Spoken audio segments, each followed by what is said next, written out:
నిజామాబాద్ జిల్లా రుద్రూరు మండలము రాయపూర్ గ్రామము.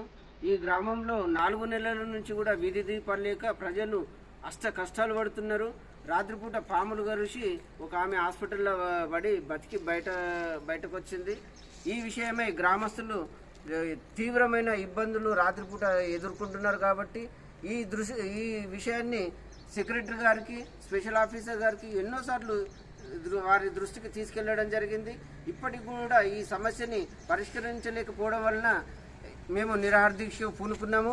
వీధి దీపాలు ఎప్పుడైతే పెడతారో అప్పటి వరకు మా నిరాహార దీక్ష కొనసాగుతుంది.